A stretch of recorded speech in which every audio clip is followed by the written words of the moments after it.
are there any of the social platforms that you pay attention to that you think may actually have a halo starting to glow above them? None really come to mind off the top of I my love head. that answer. Yeah, I would say talking with reps from the different channels, they're all going to tell you the same thing. We don't know until it happens. We'll see how the chips fall. I think that if anything, the one common denominator across all the channels is that we rely heavily on our in-app performance and what you do within our in-app content and how you operate within the app itself to serve you the content that we feel is best suited for your experience on the app. Of any channel that really probably is going to be safe in that space is probably LinkedIn. It's always been the professional network.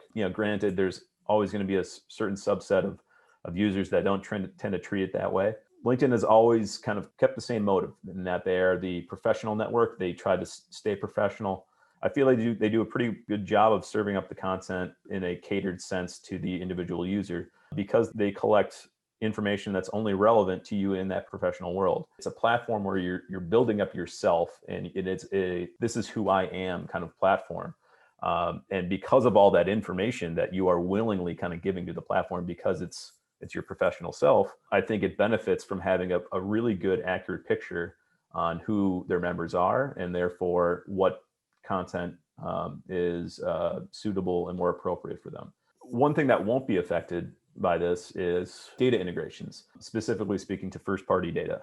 All the channels have ways to ingest data in a hash sense and an anonymous sense to try to match users and try to get into more granularity as you can if you can't find it within the platform. So all platforms allow some sort of ingestion of data sources. First-party data is going to be the key, is going to be the gold mine to try to make sure that brands have a good understanding of who they are within the platforms and make sure that they are identified.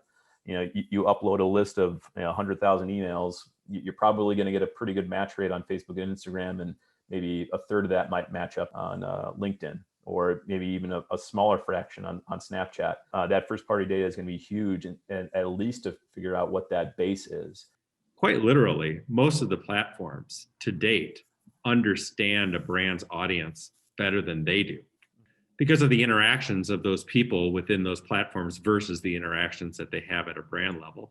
And it means that brands have the opportunity, if not the obligation, to really understand their people because they can't depend necessarily on the data from others to do it for them. I think brands are going to have to sort of reassess their organic efforts to a good degree and figure out, as every platform unleashes new features, the new shiny object within the platform, and every shiny new thing is usually based in an organic sort of activation, and I think that as much as it's going to be important for advertisers to understand sort of the impacts of how the platforms will change, to learn more about their actual owned audience and their first party customers, there's probably going to be a good bit of information that they're going to learn through organic efforts as well, and the messaging and the different types of content and how they sort of categorize those things to get a better understanding of what is the profile of our audience and look more at those demographics and at those engagements.